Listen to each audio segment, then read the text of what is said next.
के करके वो आज दिन की कौन सी बड़ी खबरें हैं जो इस बुलेटिन में हम आपको बताएंगे। कांग्रेस की बात होगी पहले, जहां चुनाव समिति की घोषणा हो गई है, तो वहीं सदन में आज मृत शरीर का सम्मान विधेयक पारित हुआ है। क्या है इसमें खास, बताएंगे आपको।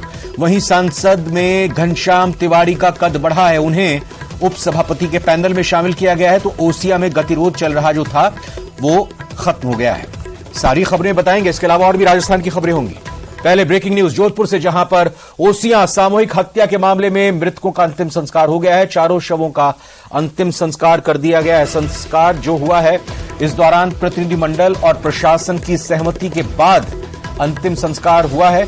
40 घंटे बाद सहमति बनी और उसके बाद अंतिम संस्कार हुआ है। इस दौरान ग्रामीण जनप्रतिनिधि भी दाह संस्कार में मौजूद रहे।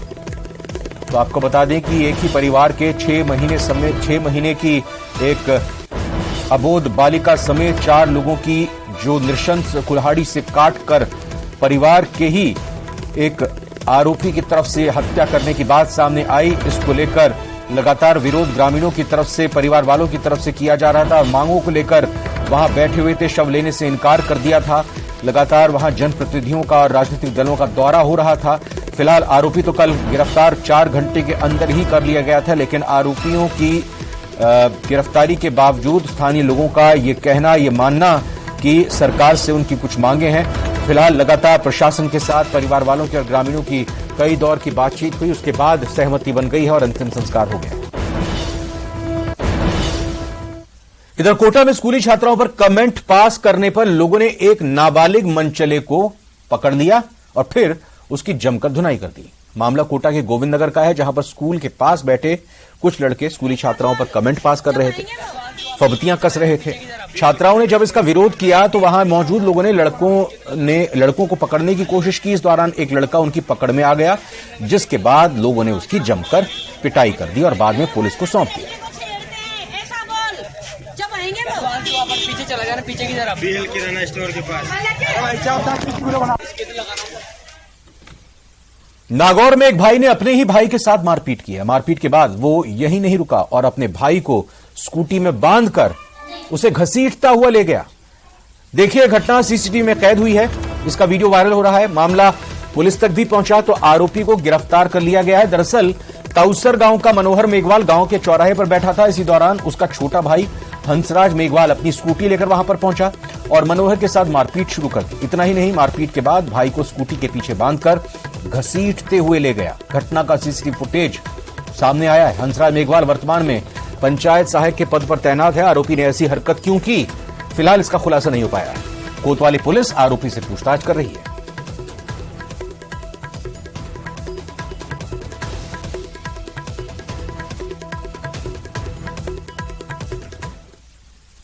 अजमेर में हुई भारी बारिश के बाद ऐसी तस्वीरें सामने आई जहां पर बरसाती पानी ने इमारतों को इतना कमजोर कर दिया कि वो भर-भराकर ढह गई। इमारतों के बहकर नाले में गिरने का ये लाइव वीडियो लोगों ने मोबाइल में कैद कर लिया। पिछले कई दिनों से हुई मूसलाधार बारिश के बाद अजमेर के आना सागर झील लबालब हो चुकी है। झील ओवरफ्लो होने के बाद इनका पानी एस्केप चैनल के माध्यम से छोड़ा जा रहा है, लेकिन नालों की कमजोर दीवारों से पानी का रिसाव होकर मकानों की नींव लगातार कमजोर होती जा रही है। नतीजा आप देखिए, आज सुबह करीब 5 बजे सुंदर विलास स्थित नाले के पास बने 3 मकान देखते ही देखते नाले में समा गए। गनीमत यह रही कि इस दौरान यह हादसा जब हुआ वहां कोई मौजूद नहीं था, नहीं तो बड़ी जनहानि हो सकती थी। हादसे के बाद सूचना मिलने पर नगर निगम प्रशासन मौके पर पहुंचा और मलबे को हटाने का काम कर रहा है। लेकिन सबसे बड़ा सवाल वो ये कि इस तरह की जर्जर इमारतों को लेकर नगर निगम प्रशासन अभी तक कोई ठोस कार्रवाई क्यों नहीं कर रहा है।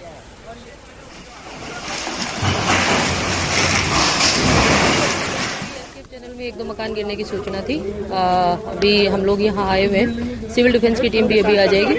तो मकान जो कुछ और मकान जो ऐसे हैं जो गिरने की सिचुएशन में, उनको हम खाली करवा रहे हैं। साथ ही एस्केप चैनल का एक बार नक्शा वगैरह मंगवा के हम दिखवा लेते हैं।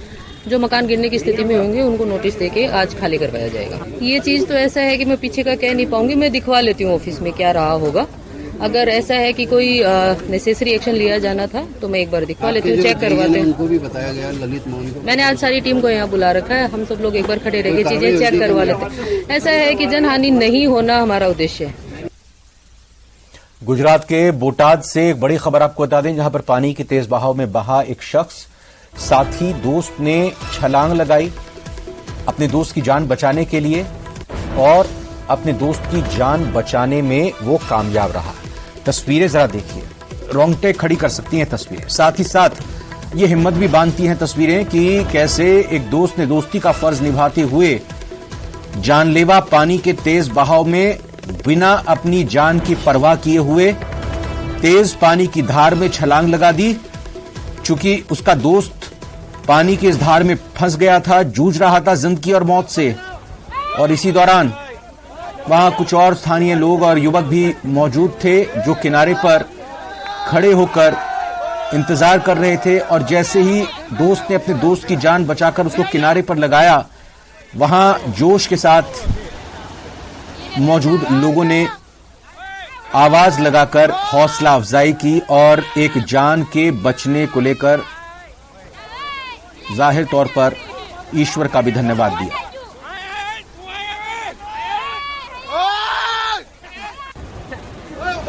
तो कैसे लगातार हो रही बारिश के बाद स्थिति बन रही है, सड़कों पर, नदी नालों, नहरों में पानी का तेज बहाव देखने को मिल रहा है। गांव के आसपास रिहाइश के इलाकों में पानी तेज गति से बह रहा है और कई बार चूक से, लापरवाही से, गलती से या जानबूझकर इस तरह से कि पानी के रौद्र रूप से चुनौती लेने के लिए युवक या कोई लोग उससे जूझने की कोशिश करते हैं, लेकिन उसकी चपेट में आ जाते हैं। और कुछ इसी तरह की तस्वीरें सामने आई जहां पर एक युवक जब इस पानी की तेज बहाव में बहने लगा तो उसका दोस्त तुरंत बिना वक्त गंवाए कूद पड़ा और अपने दोस्त की जान बचाई।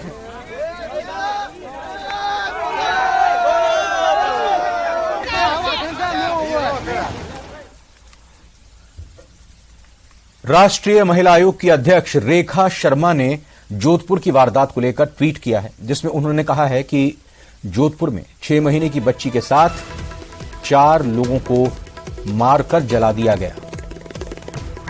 आगे लिखती हैं वो, उनके शव घर से मिले हैं और इस भयावह घटना की जांच के लिए हमारी टीम जोधपुर जाएगी।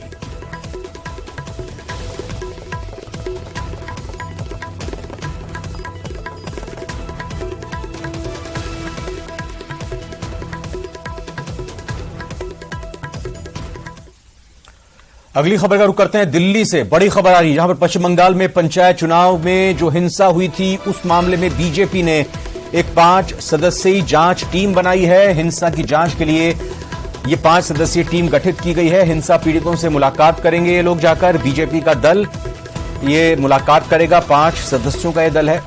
बीजेपी के राष्ट्रीय अध्यक्ष जेपी नड्डा को फिर उसके बाद हिंसा की जो रिपोर्ट को बनाएंगे वो सौंपेंगे। आपको बता दें इस कमेटी में कौन कौन सा शामिल हैं। सांसद विनोद सोनकर को इस टीम का संयोजक बनाया गया है। वहीं राजस्थान के करौली धौलपुर से सांसद मनोज राजौरिया भी इस जांच टीम में शामिल हैं। तो जो 5 सदस्यों की टीम बनाई गई है जांच करने के लिए, इसमें करौली धौलपुर के सांसद मनोज राजौरिया को भी शामिल किया गया है।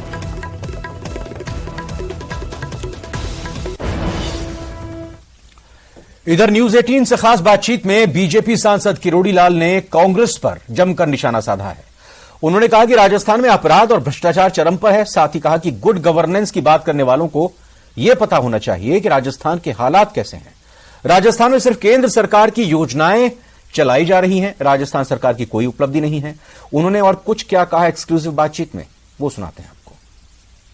राजस्थान में आरपीएससी पेपर लीक सहित अन्य मुद्दों पर भारतीय जनता पार्टी इन दिनों राजस्थान की कांग्रेस सरकार पर जमकर हमलावर है। तो वहीं आज प्रदेश कांग्रेस के अध्यक्ष गोविंद डोटासरा ने प्रेस कॉन्फ्रेंस कर ये बताया है कि भारतीय जनता पार्टी जनता को गुमराह करने का काम कर रही है। इस पर बातचीत करेंगे। मेरे साथ हैं भारतीय जनता पार्टी के वरिष्ठ नेता और राज्यसभा में सांसद डॉक्टर किरोड़ी लाल मीणा।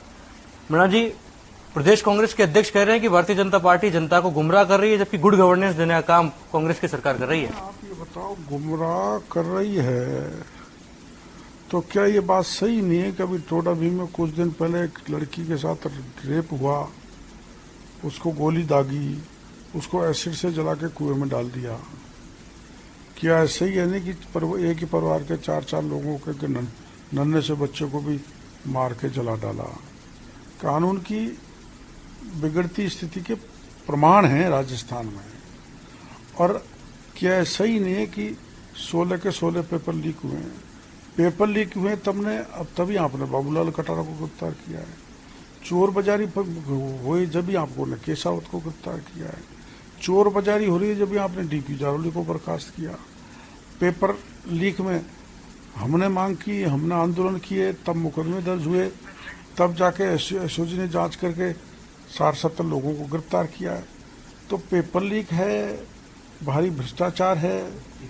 भ्रष्टाचार के मामले में मैंने अभी 3-4 मुद्दे उठाए थे, जिसमें जल जीवन मिशन का घोटाला है।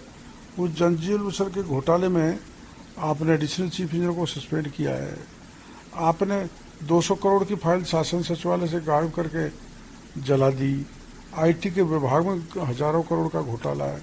खान में 66,000 करोड़ घोटाले के मैंने प्रमाण दिए हैं। आपने टेंडरों में पूलिंग करके राजस्थान को लूट डाला। तो मैंने मुख्यमंत्री जी के बेटे पर आरोप लगाए हैं, तो वो प्रमाणित आरोप पर हम आरोप गलत लगा रहे हैं, तो हमको अदालत में मानहानि का दावा करो ना। इसलिए गुमराह करने वाली बात नहीं। राजस्थान में भ्रष्टाचार चरम पर है। बेरोजगारों के साथ लूट किए, खसोट किए, सारे पेपर लीक करके। आरपीएससी के जो क्वालिटी है वो सबसे बेकार है। वो भ्रष्टाचार का अड्डा बन चुका है। चहेते लोगों का सिलेक्शन हो रहा है। खुद डोटासरा जी के 6 लोगों को आरएस बनाया गया है। सब राजस्थान जानता है, इसलिए गुमराह करने वाली कोई बात नहीं। इसके लिए शुक्रिया। भारतीय जनता पार्टी के कद्दावर नेता राज्यसभा सांसद किरोड़ीलाल मीणा न्यूज 18 से खास बातचीत में कह रहे हैं कि जिस प्रकार से गोविंद डोटासरा ने जो आरोप और जो बातें कही हैं वो बेबुनियाद है। कितनी भी रेवड़ियां चुनाव से पहले बांट लें, लेकिन राजस्थान की जनता अब मन बनाकर बैठ गई है, क्योंकि 4.5 साल में जिस प्रकार की त्रासदी राजस्थान की जनता के साथ बीती है वो अब भूला नहीं पाएगी जनता। और चुनाव में चोट देने का काम कांग्रेस की सरकार को करेगी।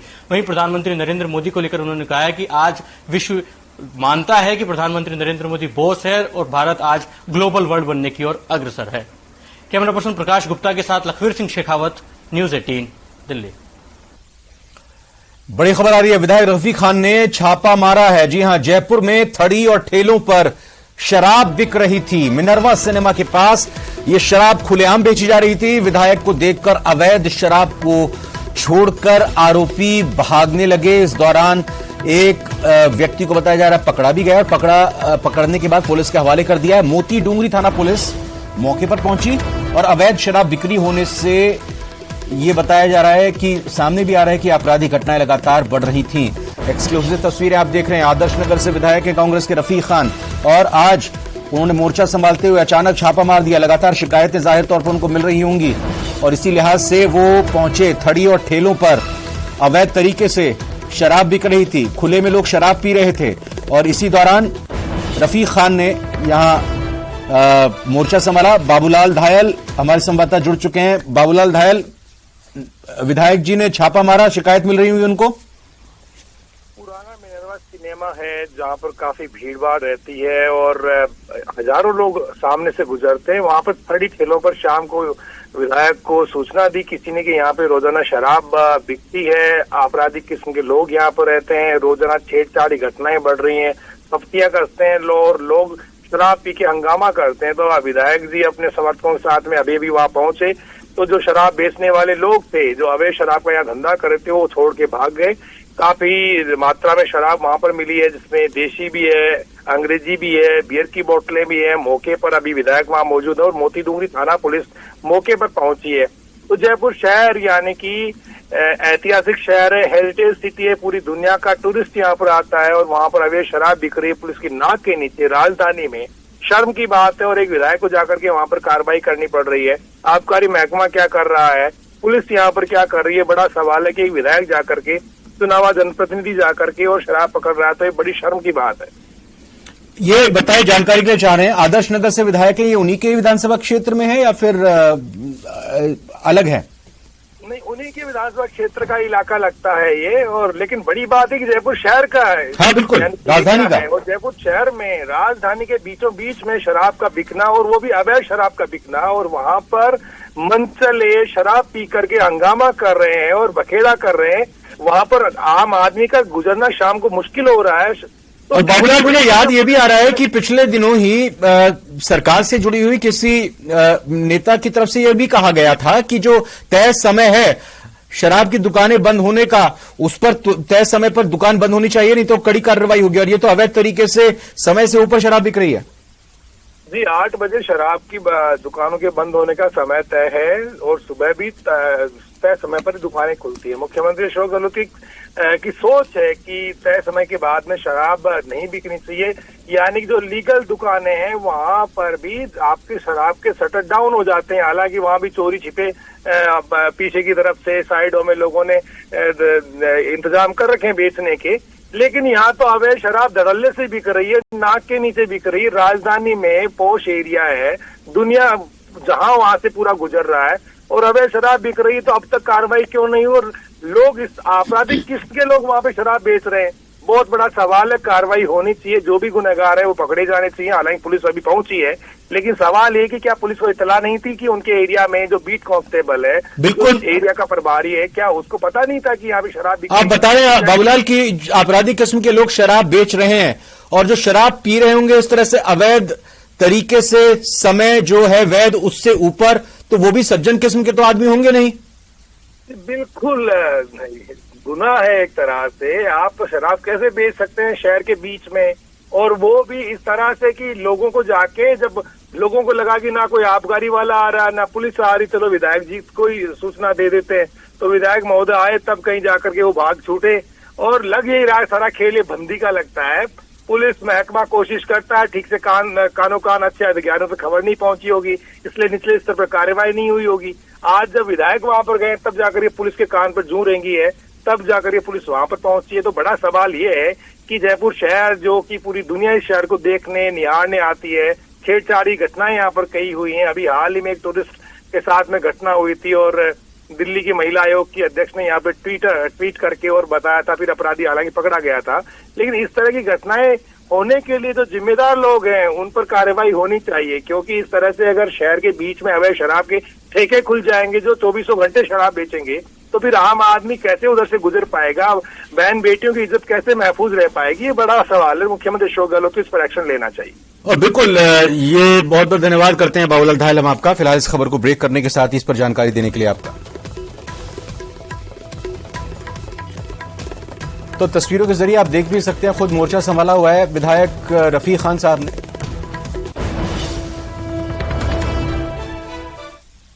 और इसी खबर के साथ फिलहाल प्रदेश हमारा के बुलेटिन में अभी इतना ही।